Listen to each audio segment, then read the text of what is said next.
the shot clock. Had it back tapped, he lost it. The Nuggets come up with a defensive play. Murray, they missed the layup. Gobert got it. Mitchell hanging at the other end. 2 seconds to go for the win, and it rims out. Denver hangs on. It sucks. This will be on my mind for a long time, and it's just another thing to fuel me for next year. I'll be back. We'll be back.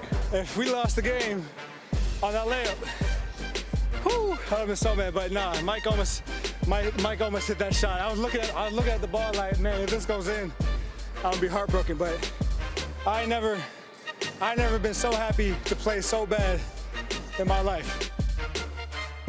Oh, not the prettiest game, but it definitely was exciting. I felt like I was reliving the emotions right there watching the Open. What's going on, everybody? Welcome into First Take. Stephen A. Smith, Max Kellerman, I'm Molly Karen Rose. Gentlemen, let's dive right in. The Nuggets finish the job. They move on to the semis. They'll face the Clippers in a 3-2 matchup.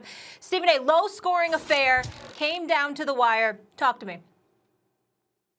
Well, first of all, props to Denver for coming back from the deficit they came back from, even though they almost blew the game. I'm just talking about how they were down in the series, and they ended up winning 3 straight. Jamal Murray was absolutely sensational in games 4, 5, and 6.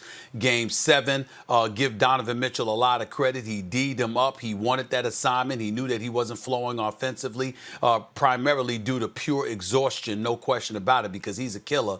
But he was exhausted. We could see that.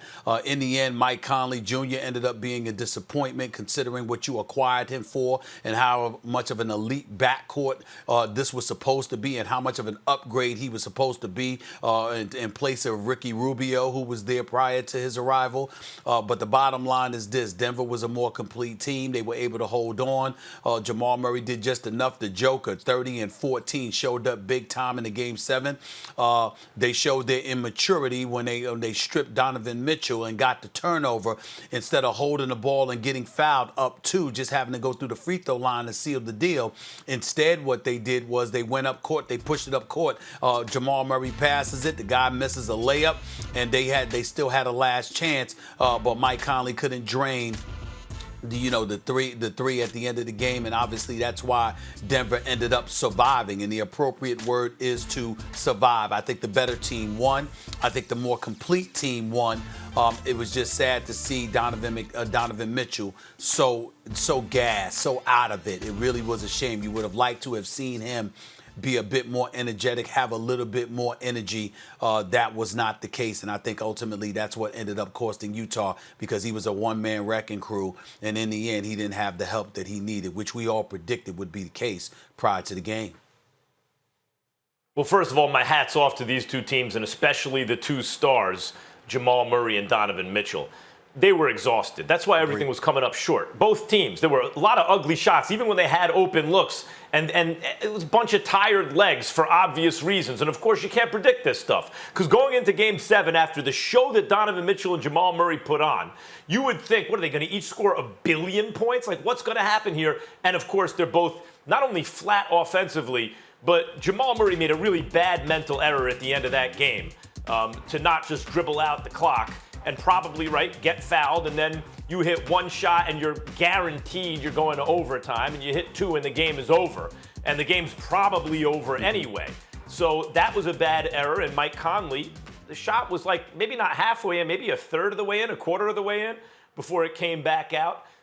They got Mike Conley, you're right, Stephen A., for these kind of moments and for these kind of games. That's supposed to be a great backcourt. And the truth about Conley, who's one of my favorite players, I love Mike Conley. I think he's been underrated for a long time. The team, including in this series, functioned better without him. It did. Donovan Mitchell, I got to say, the biggest takeaway from me, the biggest one, is Donovan Mitchell's willing his team back into it in the third quarter. He didn't have it offensively. But in the third quarter, he started getting buckets because that's what his team needed. And then for him to take the defensive assignment he did and to play that level defense in a game like this was huge. I was very impressed with him. Obviously, Gobert was a beast in the second half, and Jokic was also the two supporting characters, main support on the team, really played huge parts. But I come away from this game looking at Donovan Mitchell and thinking, that is a championship caliber player. He didn't have it offensively, but willed his offense, willed his team back into a game that looked like they were about to get blown out in, willed them back, and then played the defense. And if Conley's shot goes down, we're having a different conversation right now. Thanks for watching ESPN on YouTube. For live streaming, sports, and premium content, subscribe to ESPN+.